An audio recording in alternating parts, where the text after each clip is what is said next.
Switzerland से ऊपर ये इतनी खूबसूरत जगह हमारे पास मौजूद है। कहते हैं उनमें से बगरोट, तंगीर और नगीर के लोग, इनके हवाले से, और पुनियाल के लोग, ये 4 बस्तियां इस खित्ते के अंदर है जो बढ़ चढ़ के मेहमान के सामने लेट जाती है। हमें ये बताती है कि इंसान जो सबसे ज्यादा हैप्पीनेस फील करता है वो ट्रेवलिंग से करता है। Nearest picnic point of Gilgit peak जो है, चोटियाँ जो है इस वादी बगरोट के अंदर मौजूद। अस्सलाम वालेकुम नाजरीन, प्रोग्राम सैर व सफ़र के साथ में हूँ आपका मेज़बान समर अब्बास कज़ाफ़ी।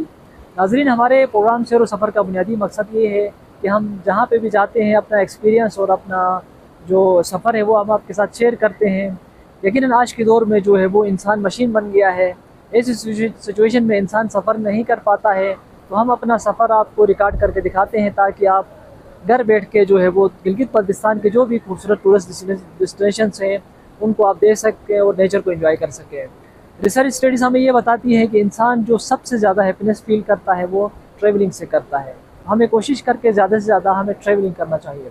हम इस वक्त मौजूद हैं वादी बगरोट के अंदर।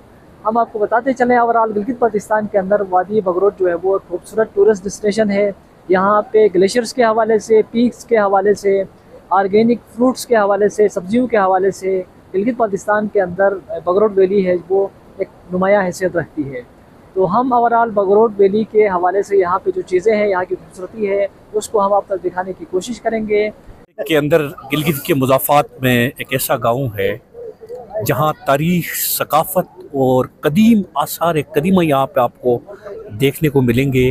और ये वो जगह है कि गिलगित बल्तिस्तान का एक नायाब तरीन ग्लेशियर यहाँ पाया जाता है जो दुनिया के किसी कंट्री में नहीं है।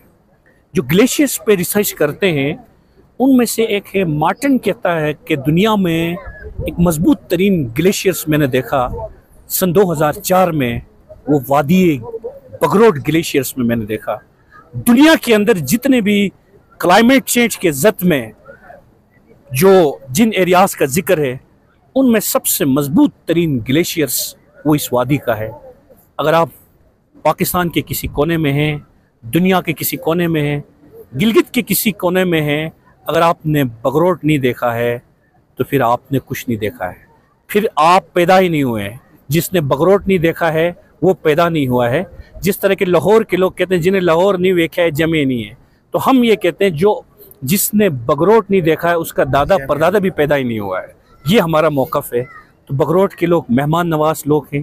बगरोट जो है ना, गिलगित बल्तिस्तान के अंदर मेहमान नवाजों की धरतियों में से 3 धरतियाँ हैं, जिसमें से नगीर, दरेल सारे मेहमान नवाज है। लेकिन जो तारीख़ कहती है, जो बड़े कहते हैं, उनमें से बगरोट, तंगीर और नगीर के लोग, इनके हवाले से, और पुनियाल के लोग, ये 4 बस्तियाँ इस खित्ते के अंदर है जो बढ़ चढ़ के मेहमान के सामने लेट जाते हैं और मेहमान को सर पर बिठाने के जो है ना वो दर्जे देते हैं। वैसे तो मेरी पूरी धरती हुंजा, नगीर, तंगीर, हुडुर, हतुन सारे एक न एक खूबसूरती इन सब के अंदर है। मेहमान नवाजी में ये मेहमान के आगे लेटने वाले लोग खित्ते के लोग हैं, तो लिहाजा आप बगरोट ज़रूर आएँ। राजा सारिम आज खूबसूरत जगह है।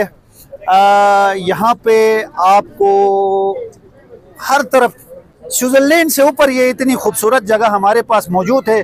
के हवाले से गिलगित का जो नियरेस्ट पॉइंट है वो बगरोट है।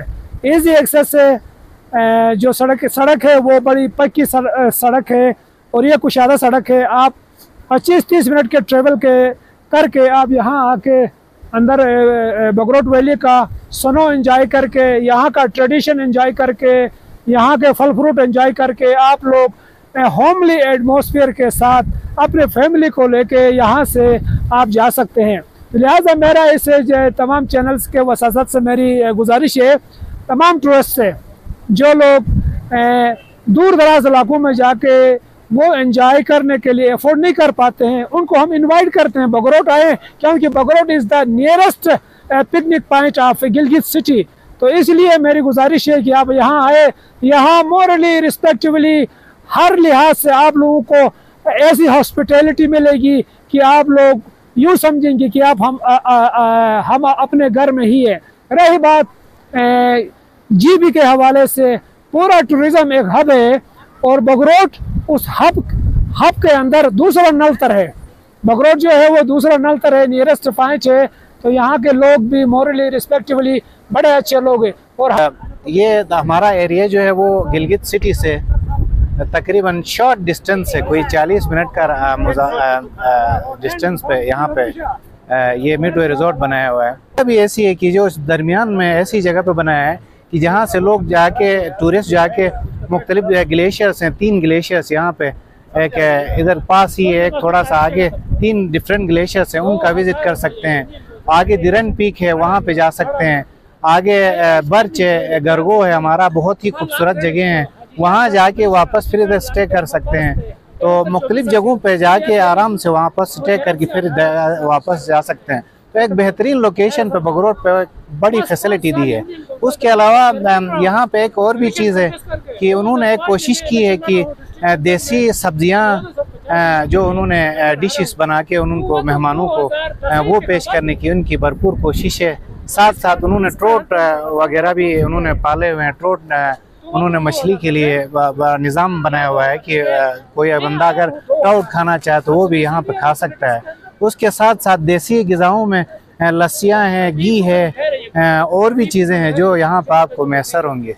गिलगित सिटी का सबसे करीबी जो सियाहती इलाका है समझा जाता है, सियाहती बिल्कुल करीबी सियाहती इलाका है। कोई 45 मिनट का मुसाफत तय करके आप बगरोट आ सकते हैं। और यहाँ पे आके आप जब आप ओस्कंदा से निकल जाते हैं तो कोई 10 मिनट के रास्ते में आप आके अपने सीधे साइड पे आप सबसे पहले दुबानी जो बिलशार दुबानी की जो पीक है, आप इसका आप ज़ियारत कर सकते हैं, आप देख सकते हैं। आपके बिल्कुल सीधे साइड पे आपको वो नज़र आ रही है।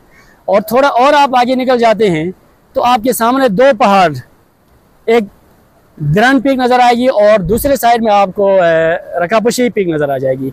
और ये तीनों पीक जो हैं, चोटियाँ जो है, इस वादी बगरोट के अंदर मौजूद हैं। अब तीनों चोटियों को आप एक ही वक्त में आप तीनों चोटियों का आप नज़ारा कर सकते हैं। आप वहाँ से थोड़ा आगे आ जाते हैं तो फिर आपको बगरोट का पहला जो सियाहती इलाका है श्रीनगर, इसके बाद फिर आप दतुजी में आ जाते हैं और इससे फिर आगे आप निकल जाते हैं तो आपको कोई 15-20 मिनट के रास्ते में आपको बगरोट ग्लेशियर आपको नज़र आ जाएगा। और बगरोट ग्लेशियर की सबसे अहम बात जो है आपके सामने मैं बयान कर लूँगा। बगरोट के अंदर बहुत सारे ग्लेशियर्स हैं, ऐसा नहीं कोई 20 से 30 ग्लेशियर बगरोट के अंदर पाए जाते हैं, कम वेश। लेकिन सबसे जो करीबी ग्लेशियर है जिसमें आप पैदल चल के आप जाके अपने हाथों से ग्लेशियर तोड़ के आप खा सकते हैं। और ये जो ग्लेशियर आप गिलगित में लाकर, गिलगित सिटी में लाकर आपको खिलाया जाता है, वो आप आधे घंटे की मुसाफत तय करके अगर बगरोट आएंगे तो यहाँ पर आप खुद तोड़ के खुद खा सकते हैं। सबसे अहम बात ये है। और फिर ग्लेशियर खाने के बाद आप आगे गुजर जाते हैं तो फिर आप गुसनर और सत की जो खूबसूरत वादियाँ हैं, गाँव जो है वो आपको वेलकम कहने के लिए तैयार होंगे। इसके बाद फिर आगे आपको दारिया का जो खूबसूरत इलाका है वो आपको नज़र आ जाएगा। तो आप वहाँ तक गाड़ी जाती है, आप वहाँ जाकर आप इंजॉयमेंट कर सकते हैं और आप पिकनिक कर सकते हैं बआसानी। और फिर वहाँ से आगे तो आपके सामने है गरगो, जो पूरे गिलगित बल्तिस्तान के अंदर एक मशहूर इलाका है, एक खूबसूरत जगह है। और फिर इस गरगो की एक खूबसूरती ये भी है कि गरगो जो वो हरामुश के साथ बिल्डिंग करती हैं। और राखन जो पास है, राखन पास के रास्ते से आप हरामुश खलतर भी जा सकते हैं, तो वहाँ से भी लोग आ जाते हैं और यहाँ से भी जा सकते हैं आप। तो ये एक खूबसूरती बगरोट के अंदर है कि आप यहाँ से हरामुश भी जा सकते हैं, फिर वहाँ से आप गिलगित तक जा सकते हैं, फिर आगे सिकरदो तक जा सकते हैं। तो ये एक बगरोट की एक खूबसूरती है कि आप आए यहाँ पर, आकर इस बगरोट की खूबसूरती को आप देखें और इस सियाहत को आप इंजॉय करके यहाँ से जा सकते हैं। हुकूमत को भी चाहिए कि यहाँ पे जो टूरिस्ट डेस्टिनेशंस है, टूरिज़म की प्रमोशन के लिए बुनियादी जो ज़रूरत होती है वो रोड इंफ्रास्ट्रक्चर की होती है, उसको डेवलप करें। टेली कम्युनिकेशन की जो सहूलत है आज के दौर में, यहाँ पे जो भी टूरिस्ट आता है वो अपने प्यारों के साथ कनेक्ट होना चाहता है, अपनी चीज़ें शेयर करना चाहता है, तो उनको कोशिश करके हुकूमत को टूरिस्ट डेस्टिनेशन पे बुनियादी सहूलियात की फ्राहमी को यकीनी बनाए। इसके अलावा टूरिज़म के हवाले से जो ख़ास बात है ये है कि जो हमारे माउंटेन एरियाज़ के अंदर जो लोग रहते हैं, पहाड़ों में जो लोग बसते हैं, वैलीज़ के अंदर जो लोग बसते हैं, उनको भी बुनियादी सहूलियात फराहम करें ताकि यहाँ के लोग शहर के ऊपर बोझ न बन सके। Thank you.